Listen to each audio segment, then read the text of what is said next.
perdagangan internasional. Yang saya jelaskan yaitu pengertian perdagangan internasional. Setiap negara memiliki potensi sumber daya alam yang berbeda-beda. Contoh, Saudi Arabia kaya akan minyak bumi, tetapi memerlukan sumber daya lain seperti karet. Sementara di Indonesia, produksi minyak bumi belum mencukupi kebutuhan dalam negeri, tetapi Indonesia merupakan penyumbang 21% dari produksi karet dalam dunia. Perbedaan potensi sumber daya alam yang dimiliki Saudi Arabia dan Indonesia menyebabkan terjadinya perdagangan internasional. Saudi Arabia memperdagangkan minyak bumi ke Indonesia dan Indonesia menjual karet ke Arab Saudi. Jadinya perdagangan internasional menimbulkan aktivitas yang dinamakan ekspor dan impor. Perdagangan internasional adalah proses pertukaran barang dan jasa antara dua negara atau lebih dengan tujuan mendapatkan keuntungan atau laba.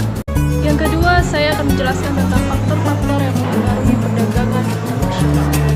Faktor yang mendorong terjadinya perdagangan internasional yang pertama, perubahan sumber daya alam yang dimiliki oleh setiap negara. Perbedaan potensi sumber daya alam yang masing-masing negara dipengaruhi oleh yang pertama, luasnya daerah, yang kedua letak geografis, yang ketiga kedua, perbedaan tingkat kualitas sumber daya manusia. Suatu negara yang berkualitas sumber daya manusia yang tinggi akan menghasilkan barang dan jasa dengan mutu atau kualitas yang lebih baik. Yang ketiga, perbedaan ilmu pengetahuan dan teknologi.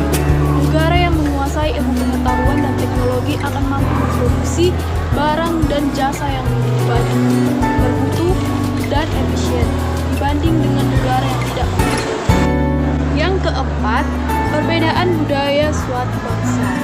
Perbedaan budaya suatu negara akan sangat mempengaruhi barang yang dihasilkan. Contoh, seni ukir dan batik Indonesia merupakan daya tarik sendiri bagi negara lain untuk membeli barang tersebut. Kelima, perbedaan lainnya yang mempengaruhi perdagangan internasional. Contohnya, perbedaan harga barang, perbedaan upah dan biaya produksi dan sebagainya. Materi yang ketiga, saya menjelaskan manfaat dan hambatan perdagangan internasional.